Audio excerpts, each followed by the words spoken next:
Iya, selamat pagi untuk semuanya. Ya, hari ini kita akan melakukan pembelajaran secara asinkronus pada mata kuliah program pendidikan di TKRA. Ya, untuk yang seperti biasa, absennya mangga masuk aja ke WA Group. Nanti teteh-teteh sekalian bisa absen, ya, seperti biasa. Ya, ini untuk mahasiswa Inuk dan Jatinunggal, ya, nanti bisa sharing lah kalau misalnya ada pertemuan lanjutan, oke kita sharing selanjutnya ya. Oke, di pertemuan kali ini kita akan membahas tentang evaluasi pembelajaran di pendidikan anak usia dini. Mungkin saya yakin teteh-teteh sekalian sudah pernah, bukan sudah pernah, ini menjadi suatu kewajiban kita sebagai pendidik anak usia dini. Kalau sekiranya sudah melakukan pembelajaran, berarti kita harus mengevaluasi perkembangannya sejauh apa, indikator apa yang sudah tercapai, atau misalnya indikator apa yang harus diperbaharui, bagaimana treatmentnya, gitu kan, bagaimana cara mengevaluasinya, nah, seperti itu ya. Saya yakin tidak ada pendidik anak usia dini khususnya yang tidak mengevaluasi indikator pada anak. Karena setiap harinya, ibu-ibu sekalian mengajar pasti menggunakan RPH. Ya, tidak ada seorang guru yang melakukan pembelajaran sesuai dengan idenya.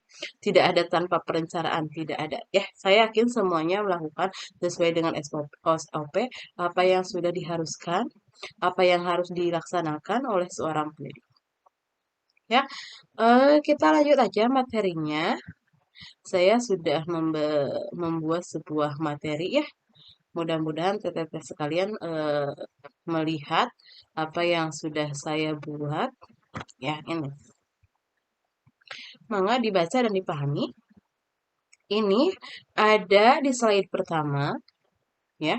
Faktor-faktor yang mempengaruhi pelaksanaan evaluasi pada pembelajaran pada anak usia dini. Saya yakin tidak ada pendidik atau guru, ya, yang tidak melakukan sebuah evaluasi. Semuanya melakukan sebuah evaluasi ya. Nanti mungkin saya tidak tahu apakah sudah mengampu atau belum tentang evaluasi pembelajaran. Ya, di sana akan dijelaskan bagaimana cara mengevaluasi, teknik-tekniknya seperti apa. Ya, ini menurut Anita Yus ya, faktor yang utama adalah guru. Kenapa guru? Karena guru adalah ujung tombaknya, Bu.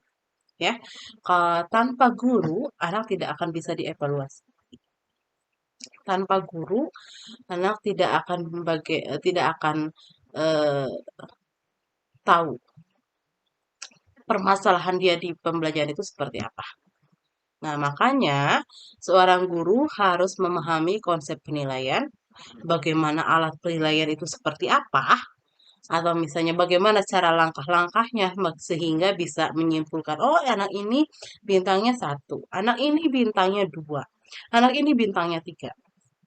Dan yang terakhir, bagaimana seorang guru bisa menginterpretasikan, bagaimana seorang guru bisa menyimpulkan hasil dari penilaian itu seperti apa.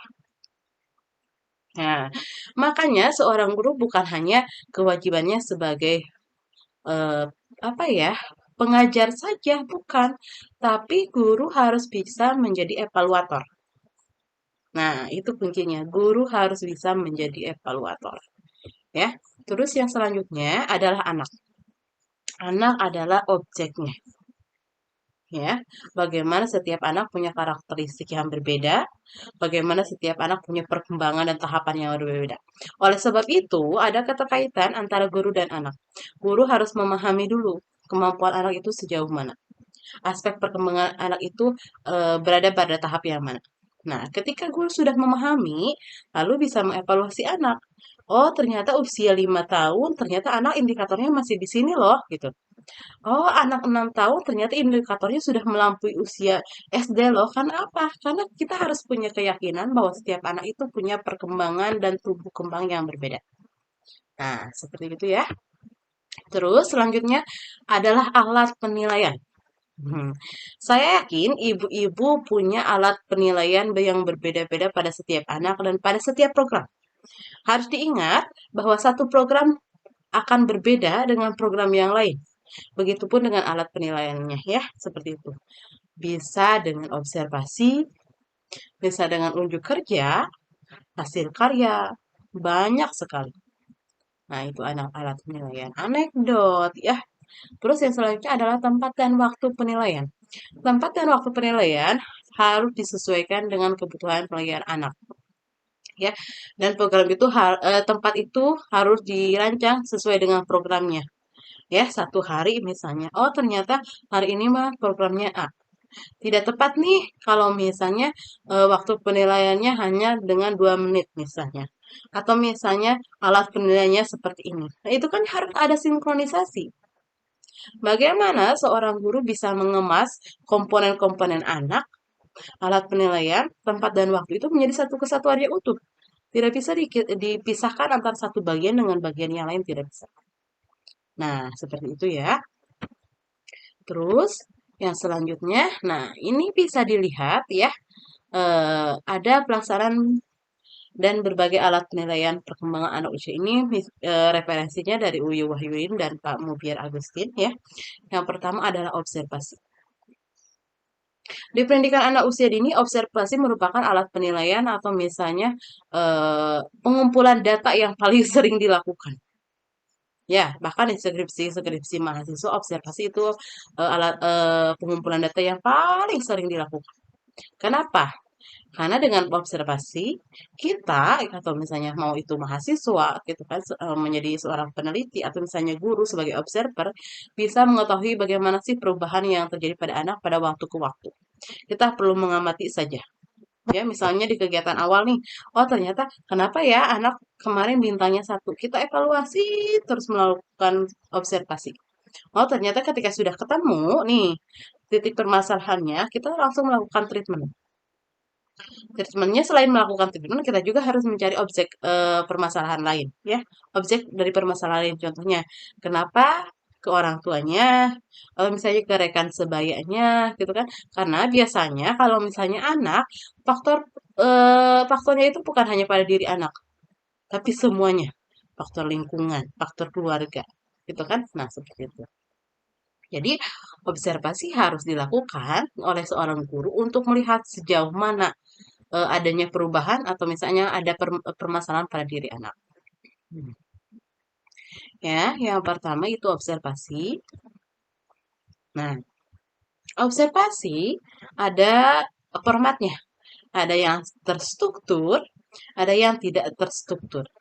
Kalau yang terstruktur, ibu-ibu cukup mencek saja ya, memberi tanda checklist gitu kan atau mau checklist mau lingkaran gitu kan pada sebuah pernyataan. Misalnya anak melakukan sesuai dengan kemandiriannya. Misalnya ketika bangun tidur, misalnya anak bangun sendiri, mandi sendiri. Kalau iya gitu kan, berarti checklist. Kalau tidak, berarti cakra. Itu tidak harus diisi. Nah, itu adalah format yang terstruktur. Kalau format yang tidak terstruktur itu berupa narasi atau misalnya ibu-ibu boleh memberikan sebuah persepsinya gitu kan berupa pernyataan perilaku yang ditunjukkan anak selama masa pengamatan. Jadi tidak ada batasan-batasan harus checklist, harus sakra enggak. Ibu bisa menuangkan apa yang menjadi persepsi ibu-ibu mengenai perilaku anak. Nah, itu. Terus yang selanjutnya tadi kan observasi, terus yang kedua adalah wawancara. Nah, wawancara biasanya eh, apa langkah untuk menggali lebih lanjut mengenai bagaimana perilaku-perilaku anak ini bisa menjadi suatu permasalahan. Ya, atau misalnya bagaimana indikator ini kok tidak tercapai atau bagaimana pola asuh ini bisa mempengaruhi anak. Nah, ini wawancaranya bisa dengan ke orang tua. Kalau guru ya, kalau guru bisa ke orang tua ya untuk melihat sejauh mana anak itu bisa menjadi suatu permasalahan. Nah, dengan wawancara kita bisa mendapatkan informasi lebih lanjut sehingga kita bisa menyimpulkan, oh iya, ternyata penyebabnya ini. Oleh karena itu, kita harus treatmentnya seperti ini. Nah, itu ya. Dan wawancara juga, ada wawancara yang terstruktur, ya, berupa pertanyaan tulis, dan di jawabannya seperti tadi, ada skala misalnya.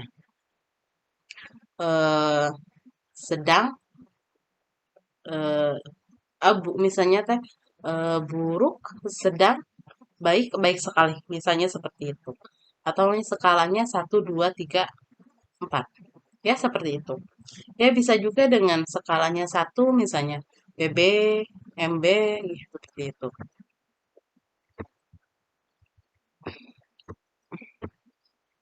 Nah, ini wawancara yang tidak struktur menggunakan pokok-pokok pertanyaan yang tadi ya. Guru lebih mengembangkan pertanyaan secara lebih jelas sehingga pertanyaan itu bisa mencakup lebih dalam. Ya, tidak ada batasan harus dengan skala, dengan coding, tidak ada. Jadi guru lebih bisa mengembangkan sesuai dengan argumentasi.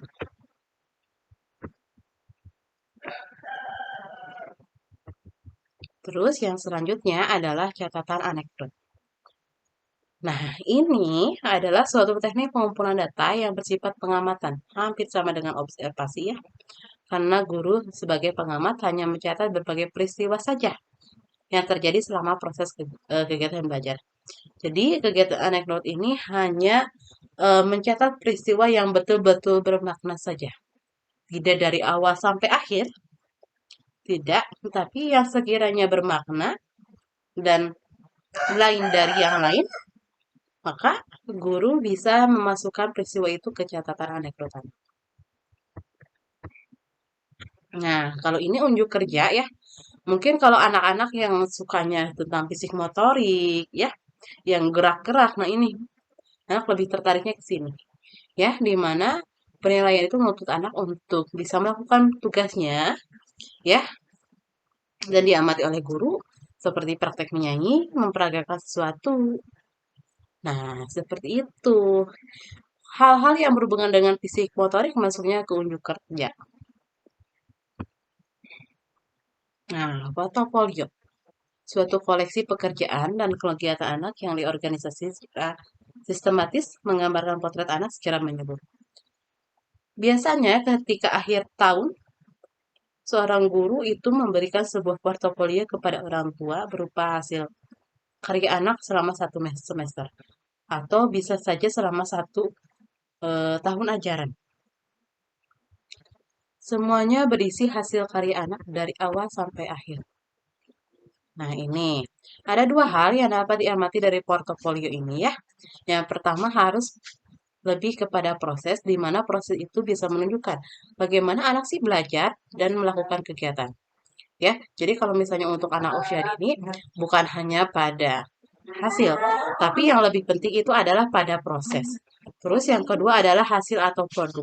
Sebetulnya ini hasil dan produk ini bukan hal yang utama, tapi biasanya kalau orang tua harus harus akan lebih bermakna kalau anak itu tuh punya bukti, kalau anak itu punya dokumentasi.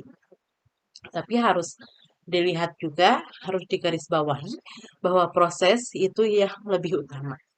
Ya, di mana proses anak bisa mandiri, dengan proses anak bisa lebih percaya diri, ya, dengan proses anak lebih berani. Ya, jadi kalau untuk anak usia dini, yang lebih utama adalah proses. Hasil dalam produk itu bukan jaminan menunjukkan suatu keberhasilan pada anak. Ya, seperti itu.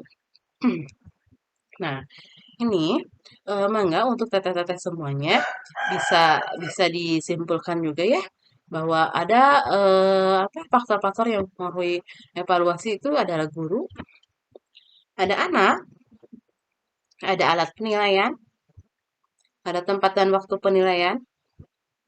Nah, itu ya. Ada guru, anak, alat penilaian, waktu dan tempat penilaian.